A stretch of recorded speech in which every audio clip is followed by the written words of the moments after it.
तो चलिए शुरू करते हैं 1847 से। एक राजा है जिसके पास सब कुछ है, लेकिन वो अंदर से बहुत बेचैन है। शांति नहीं है उसके जीवन में। हाँ, वो बहुत कोशिशें करता है शांति पाने की, मंदिर जाता है, ज्ञानियों से मिलता है, पर कुछ होता नहीं। बिल्कुल। फिर एक पंडित उन्हें सलाह देते हैं कि अकेले जंगल में जाएं, और वहां जंगल में उन्हें घघरा की आवाज सुनाई देती है। घगरा? जैसे कोई पायल या घुंघरू? हाँ, कुछ वैसा ही। वो आवाज उन्हें एक पत्थर तक ले जाती है, और जैसे ही वो उस पत्थर के सामने अपने हथियार रखते हैं, उन्हें वो शांति महसूस होती है जिसकी उन्हें बरसों से तलाश थी। जाहिर सी बात है, वो उस पत्थर को, उस शांति के स्रोत को अपने साथ महल ले जाना चाहेंगे। हाँ, लेकिन गांव वालों ने रोकते हैं। कहते हैं ये हमारे दैवा पंजूरली हैं, आप इन्हें नहीं ले जा सकते। अच्छा, फिर क्या होता है? फिर एक अजीब अद्भुत घटना होती है। गांव के ही एक आदमी पर दैवा का आवेश आता है। वो राजा से बात करते हैं। देवा खुद बात करते हैं? हाँ, उस व्यक्ति के जरिए, और यहीं पर वो सौदा होता है। देवा राजा के साथ चलने को तैयार हो जाते हैं, जिससे राजा और उसकी पीढ़ियों को शांति मिलेगी। लेकिन बदले में कुछ शर्त होगी? बिल्कुल, शर्त ये कि राजा को गांव वालों को उतनी जमीन देनी होगी जहां तक देवा की चीख उनकी पुकार पहुंचेगी। अरे वाह, ये तो अनोखी शर्त है। हाँ, और इसमें एक चेतावनी भी है। देवा कहते हैं कि उनके साथ गुलिगा देवा भी चलेंगे। गुलिगा देवा? हाँ, पंजूरली देवा शायद दयालु हैं, वो माफ भी कर सकते हैं, लेकिन गुलिगा न्याय के देवता हैं। वो कहते हैं अगर तुम कोई भूल करते हो तो शायद मैं तुम्हें क्षमा कर दूं, लेकिन गुलिगा तुम्हें कदापि माफ नहीं करेगा। ये चेतावनी तो गंभीर है। राजा मान जाते हैं, उन्हें शांति मिलती है, गांव वालों को जमीन, एक तरह का समझौता, एक संतुलन स्थापित होता है। तो ये संतुलन बना रहता है काफी समय तक? हाँ, लगभग 125 साल तक सब ठीक चलता है। लेकिन फिर आता है साल 1970 और कहानी में एक बड़ा मोड़ आता है। अच्छा, क्या होता है 1970 में? गांव में भूता कोला का अनुष्ठान चल रहा होता है। ये सिर्फ नाच गाना नहीं, ये बहुत पवित्र माना जाता है। मान्यता है कि देवता कलाकार के शरीर में आते हैं, बात करते हैं, न्याय करते हैं। हाँ, मैंने सुना है इसके बारे में। तो उस समय शिवा, जो तब बच्चा है, उसके पिता देवा का रूप धारण किए हुए हैं, और तभी एंट्री होती है उसी राजा के वंशज की। मतलब जिसने वादा किया था उसी का वंशज। और वो वहां आकर जमीन वापस मांगने की धमकी देता है। कहता है मैं कोर्ट जाऊंगा, ये जमीन मेरी है। मतलब लालच? 125 साल पुराना वादा भूल गया वो? बिल्कुल। यहीं पर वो संतुलन बिगड़ने लगता है। ये सिर्फ जमीन का झगड़ा नहीं रह जाता, ये वादे को तोड़ने, अपमान करने की कहानी बन जाती है। शिवा के पिता, जिन पर देवा का आवेश है, वो उसे चेतावनी देते हैं। क्या कहते हैं देवा? वो कहते हैं कि जमीन शांति के बदले दी गई थी, अगर जमीन वापस लोगे तो तुम्हारी शांति भी भंग हो जाएगी। लेकिन क्या वो मानता है? नहीं, वो अहंकार में है। वो देवा का अपमान कर देता है, पूछता है ये देवा बोल रहे हैं या सिर्फ एक नाचने वाला। अरे बाप रे, ये तो बहुत बड़ी गलती कर दी उसने। हाँ, और देवा इस अपमान से बहुत क्रोधित होते हैं। वो भविष्यवाणी करते हैं तुम्हारा फैसला कोर्ट की सीढ़ियों पर ही हो जाएगा। और कुछ और भी कहते हैं? हाँ, एक और बात जो बहुत महत्वपूर्ण है। वो कहते हैं अगर आज के बाद मैं तुम्हें कभी दिख गया तो समझना मैं कलाकार हूं, वरना दैवा। इतना कहकर वो जलती मशाल लेके जंगल में भाग जाते हैं और गायब हो जाते हैं। गायब हो जाते हैं? और उस वंशज का क्या हुआ? क्या भविष्यवाणी सच हुई? बिल्कुल सच हुई।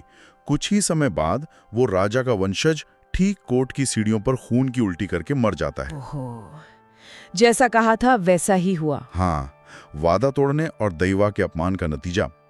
कहानी फिर 20 साल आगे जाती है, 1990 में। अब शिवा बड़ा हो गया है। तो कैसा है ये शिवा? बच्चा तो हमने देखा था, अब जवान शिवा कैसा है? शिवा गांव का एक कह सकते हैं बिंदास नौजवान है। कंबाला दौड़ में हिस्सा लेता है। भैंसों की दौड़ होती है ना, वो जंगल से जुड़ा है, लेकिन थोड़ा गुस्सैल है, नियमों को ज्यादा नहीं मानता। अच्छा। वो और उसके दोस्त गांव के जमींदार के लिए छोटे मोटे काम करते हैं। कभी जंगली सुअर का शिकार कर लिया, कभी लकड़ी काट ली, थोड़े वैध थोड़े अवैध काम। और जमींदार, वो कैसा है? जमींदार थोड़ा चालाक किस्म का है। वो शिवा और उसके दोस्तों को शह भी देता है, पैसे देता है, शराब पिलाता है, अपने काम निकलवाता है। और तभी गांव में कोई नया अफसर आता है। हाँ, तभी आता है नया फॉरेस्ट इंस्पेक्टर मुरली, और यहाँ से चीजें बदलनी शुरू होती हैं। मुरली बहुत सख्त अफसर है। उसका एक ही मकसद है जंगल को बचाना, नियमों का पालन करवाना। तो उसका टकराव होता होगा गांव वालों से और शिवा से? बिल्कुल। वो गांव वालों के पारंपरिक हक जैसे जंगल से लकड़ी लेना या छोटा मोटा शिकार, इन सबको गैर कानूनी मानता है। यही से शिवा और मुरली के बीच सीधी दुश्मनी शुरू हो जाती है। ये एक तरह से परंपरा और आधुनिक कानून का टकराव है ना? हाँ, बिल्कुल सही कहा। एक तरफ वो लोग हैं जिनकी जिंदगी जंगल पर टिकी है, दूसरी तरफ कानून और संरक्षण की बातें। इंस्पेक्टर मुरली तो पूरे इलाके को रिजर्व फॉरेस्ट घोषित करवाने की कोशिश में लग जाता है। इससे तो गांव वालों की मुश्किलें और बढ़ गई होंगी। बहुत ज्यादा। और इसी दौरान शिवा को अजीब अजीब सपने आने लगते हैं। उसे बार बार अपने पिता के गायब होने का सीन दिखता है।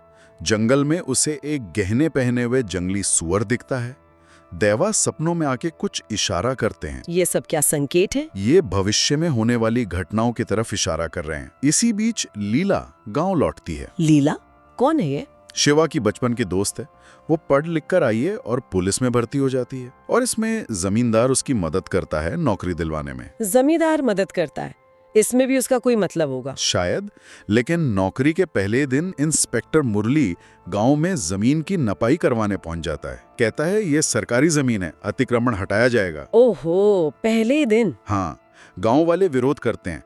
शिवा हमेशा की तरह आगे बढ़कर पुलिस से भिड़ जाता है और इस बार उसे पकड़कर बांध दिया जाता है। बड़ी बेइज्जती हुई होगी। हाँ, और इसी मौके का फायदा उठाकर जमींदार गांव वालों का हमदर्द बनकर एक वकील ले आता है। मदद के लिए? कहने को तो मदद के लिए, लेकिन वो वकील धोखे से अनपढ़ गांव वालों से जमीन के कागजों पर अंगूठे लगवा लेता है।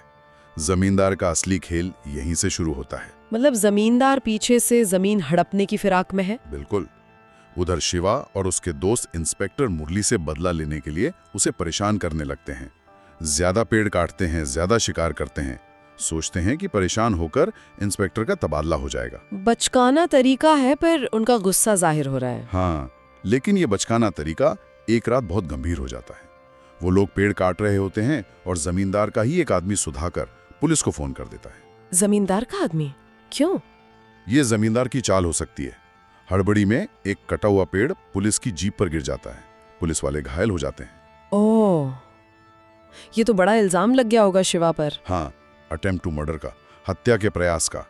शिवा और उसके दोस्तों को जंगल में छिपना पड़ता है। लेकिन वो कब तक छिप? ज्यादा दिन नहीं। वो जब लीला से मिलने आता है तब पकड़ा जाता है। उसे जेल भेज दिया जाता है। तो अब शिवा जेल में है, गांव वाले परेशान हैं, जमींदार अपना खेल खेल रहा है। आगे क्या होता है? शिवा के जेल जाने के बाद कहानी तेजी से क्लाइमैक्स की तरफ बढ़ती है। गुरुआ, जो गांव के सम्मानित बुजुर्ग हैं और दैवा परंपरा को भी समझते हैं, वो जमींदार को फोन करते हैं। कहते हैं कि मामला सुलझाओ, ये सब ठीक नहीं है। क्या जमींदार मानता है? जमींदार के इरादे तो नेक हैं ही नहीं। वो गुरुआ से मिलने जाता है और अपना असली रंग दिखाता है। वो गुरुआ को 5 एकड़ जमीन का लालच देता है। लालच? किस बात का? वो कहता है कि गुरुआ भूता कोला में ये ऐलान कर दें कि गांव वाले अपनी सारी जमीन खुशी खुशी जमींदार को सौंप रहे हैं। क्या वो जमीन जो देवा ने दी थी उसे हड़पना चाहता है? हाँ, पूरी तरह से। वो उस पुराने सौदे को, उस आस्था को पूरी तरह खत्म करना चाहता है। लेकिन गुरुआ तो सम्मानित व्यक्ति हैं, क्या वो मान जाते हैं? नहीं, गुरुआ साफ इनकार कर देते हैं। वो कहते हैं देवा ऐसा कभी नहीं होने देंगे। सही कहा उन्होंने। लेकिन जमींदार को यह इनकार बर्दाश्त नहीं होता। वो गुस्से में गुरुआ की हत्या कर देता है। क्या? गुरुआ की हत्या? हाँ, और अपने आदमी सुधाकर की मदद से उनकी लाश को भूताकोला की जगह पर रखवा देता है। पूरे गांव में मातम छा जाता है। ये तो बहुत बुरा हुआ। उधर इंस्पेक्टर मुरली का क्या चल रहा है? इंस्पेक्टर मुरली को भी जमींदार की धोखाधड़ी का पता चल जाता है। उसे समझ आ जाता है कि कैसे वकील के जरिए जमींदार ने गांव वालों की जमीन कानूनी तौर पर हड़प ली है। तो अब इंस्पेक्टर क्या करता है? यहाँ इंस्पेक्टर का मानवीय पक्ष सामने आता है। वो देखता है कि कानून का सहारा लेकर ही अन्याय हो रहा है, तो वो गांव वालों की मदद करने का फैसला करता है। अच्छा, ये बदलाव आया उसमें। हाँ, और शिवा जेल में उसे पता चलता है गुरुआ के बारे में।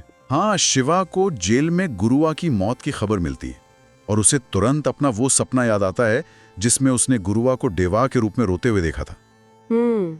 संकेत। तभी जमींदार अपनी अगली चाल चलता है। वो शिवा को जेल से छुड़वाता है। वो क्यों छुड़वाएगा? ताकि वो शिवा को भड़का सके। वो शिवा से कहता है कि गुरुआ को इंस्पेक्टर मुरली ने मारा है। वो शिवा के गुस्से को मुरली के खिलाफ इस्तेमाल करना चाहता है।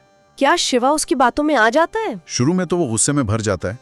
बदला लेने के लिए गांव के लोहार के पास अपनी तलवार साफ करवाने जाता है। लेकिन सच पता चल जाता है उसे। हाँ, लोहार उसे बताता है कि उसने गुरुआ को आखिरी बार जमींदार की जीप में ही देखा था। शिवा का शक गहरा जाता है। और जब जमींदार के आदमी सुधाकर वगैरह उस पर हमला करते हैं तो उसका शक यकीन में बदल जाता है। फिर शिवा क्या करता है? वो उन हमलावरों को बुरी तरह मारता है और फिर सीधा जमींदार के घर जाकर उसे धमकी देता है। बात अब आर पार की हो गई है। हाँ, इसके बाद जब शिवा बाइक पर गांव लौट रहा होता है तो उसका एक्सीडेंट होता है और उसे दैवा दिखाई देते हैं। दैवा साक्षात? हाँ, वो मशाल लेकर जंगल में उसी जगह पहुंचता है जहां उसके पिता गायब हुए थे। वो गहनों वाले सुअर का पीछा करते हुए वहां पहुंचता है। वहां उसे दैवा की आवाज सुनाई देती है जो उसका मार्गदर्शन करती है। उसके बाद शिवा में कुछ बदलाव आता है। बिल्कुल, वो एकदम शांत होकर गांव लौटता है, सबको जमींदार की सच्चाई बताता है। इंस्पेक्टर मुरली भी अब पूरी तरह गांव वालों के साथ हैं। वो सुझाव देता है कि अगर इस जमीन को सरकारी तौर पर संरक्षित वन घोषित करवा दिया जाए तो जमींदार का कानूनी हक अपने आप खत्म हो जाएगा। ये तो अच्छा उपाय है। हाँ, लेकिन जमींदार इतनी आसानी से हार मानने वाला नहीं है। उसे लगता है कि अब गांव वाले और इंस्पेक्टर उसके खिलाफ हो गए हैं, तो वो अपने हथियारबंद आदमियों के साथ पूरे गांव पर हमला कर देता है। उसका इरादा गांव को खत्म करने का है। बाप रे, पूरे गांव पर हमला? हाँ, एक भयानक लड़ाई शुरू होती है। एक तरफ निहत्ते गांव वाले शिवा और इंस्पेक्टर मुरली, दूसरी तरफ जमींदार और उसके भाड़े के गुंडे। इस लड़ाई का अंत कैसा होता है? बहुत हिंसा हुई होगी। बहुत ज्यादा, बहुत खून खराबा होता है। शिवा का करीबी दोस्त बुल्ला मारा जाता है। यहां तक कि जमींदार का वफादार रहा सुधाकर भी आखिर में जमींदार के खिलाफ हो जाता है, पर जमींदार उसे भी मार डालता है। ओह! लड़ाई के आखिर में जमींदार का एक ताकतवर आदमी शिवा को गर्दन से पकड़कर हवा में उठा लेता है। शिवा का शरीर ढीला पड़ जाता है, ऐसा लगता है कि वो मर गया। जमींदार अपनी जीत का ऐलान करता है, गांव वालों को गालियां देता है। सब खत्म? नहीं, तभी दैवा की चीख सुनाई देती है। दैवा शिवा के पास आते हैं और शिवा उठ खड़ा होता है। वो जिंदा था? हाँ, लेकिन अब वो सिर्फ शिवा नहीं है, उसके अंदर गुलिगा दैवा का आवेश आ गया है। वही गुलिगा जिसके बारे में 1847 में चेतावनी दी गई थी, न्याय के देवता। ओहो, गुलिगा दैवा। अब क्या होगा? अब वो होता है जिसका डर था। शिवा मतलब गुलिगा दैवा के आवेश में शिवा असाधारण शक्ति का प्रदर्शन करता है। वो जमींदार के सारे आदमियों का संहार कर देता है। और जमींदार का? फिर वो जमींदार के सामने खड़े होते हैं। शिवा के शरीर से गुलिगा दैवा की आवाज आती है, पंजूरली दैवा शायद तुम्हें माफ कर दें, पर मैं नहीं करूंगा। तुम्हारे खून से इस मिट्टी को सींचा जाएगा। और वो जमींदार को मार देते हैं। तो दैवीय न्याय हुआ? हाँ बिल्कुल, अन्याय का अंत हुआ, लेकिन दैवीय हस्तक्षेप से। क्या कहानी यहीं खत्म हो जाती है? शिवा का क्या हुआ अब? वो तो गुलिगा दैवा के आवेश में था। नहीं, कहानी कांड भी बहुत सोचने पर मजबूर करता है। कुछ दिनों बाद शिवा भूताकोला का प्रदर्शन करता है। मतलब वो वापस सामान्य हो गया है, या शायद क्या? वो जमीन और परंपरा की जिम्मेदारी इंस्पेक्टर मुरली और गांव वालों को सौंपता है। हमें यह भी पता चलता है कि लीला गर्भवती है। शिवा का वंश आगे बढ़ेगा। और शिवा और उसके पिता के दैवा जो जंगल में ही थे, वो एक दूसरे से मिलते हैं, अभिवादन करते हैं और फिर दोनों गायब हो जाते हैं। इसका क्या मतलब निकालें? इसका एक मतलब यह हो सकता है कि शिवा शायद उस लड़ाई में शारीरिक रूप से मर गया था। दैवा ने उसे अपना अधूरा काम पूरा करने, जमींदार को सजा देने और परंपरा को अगली पीढ़ी को सौंपने के लिए बस कुछ देर के लिए वापस जीवित किया था। ये गहरा अर्थ है। हाँ, और कहानी क्रेडिट्स में दिखाती है कि शिवा का बेटा बड़ा हो गया है और शिवा का दोस्त उसे यही कहानी सुना रहा है। मतलब ये चक्र, ये परंपरा, दैवा का आह्वान, ये सब जारी रहेगा। तो कुल मिलाकर देखें तो ये कहानी हमें क्या बताती है? इसके मुख्य संदेश क्या हैं? मेरे ख्याल से ये कहानी ये दिखाती है कि कैसे पीढ़ियों पहले किया गया कोई वादा, कोई सौदा आने वाली नस्लों की किस्मत तय कर सकता है। जमीन यहाँ सिर्फ जमीन का टुकड़ा नहीं है, वो आस्था है, पहचान है, समुदाय की जड़ है। सही बात है। और जब इंसानी लालच उस संतुलन को, उस वादे को तोड़ने की कोशिश करता है, तो प्रकृति कह लीजिए या दैवीय शक्ति कह लीजिए, वो अपने तरीके से हस्तक्षेप करती है, न्याय करती है। यहाँ पर आस्था और परंपरा का जो बल है, वो आधुनिक कानून और इंसानी साजिशों पर भारी पड़ता दिखता है। ये वाकई सोचने पे मजबूर करती है। और ये सवाल भी मन में आता है कि क्या विश्वास सिर्फ एक भावना है, या वो इतनी शक्तिशाली हो सकती है कि हकीकत को, नियति को बदल सके? बिल्कुल, कहानी इसी सवाल के साथ हमें छोड़ जाती है कि जब इंसान अपने वादे भूल जाता है, लालच में अंधा हो जाता है, तो क्या सच में कोई अनदेखी शक्ति संतुलन बनाने के लिए आगे आती है? क्या प्रकृति का, दैवीय शक्तियों का अपना कोई न्याय का तरीका है जो हमारी समझ से परे है? ये वो सवाल हैं जो कांतारा देखने वालों के जहन में रह जाते हैं।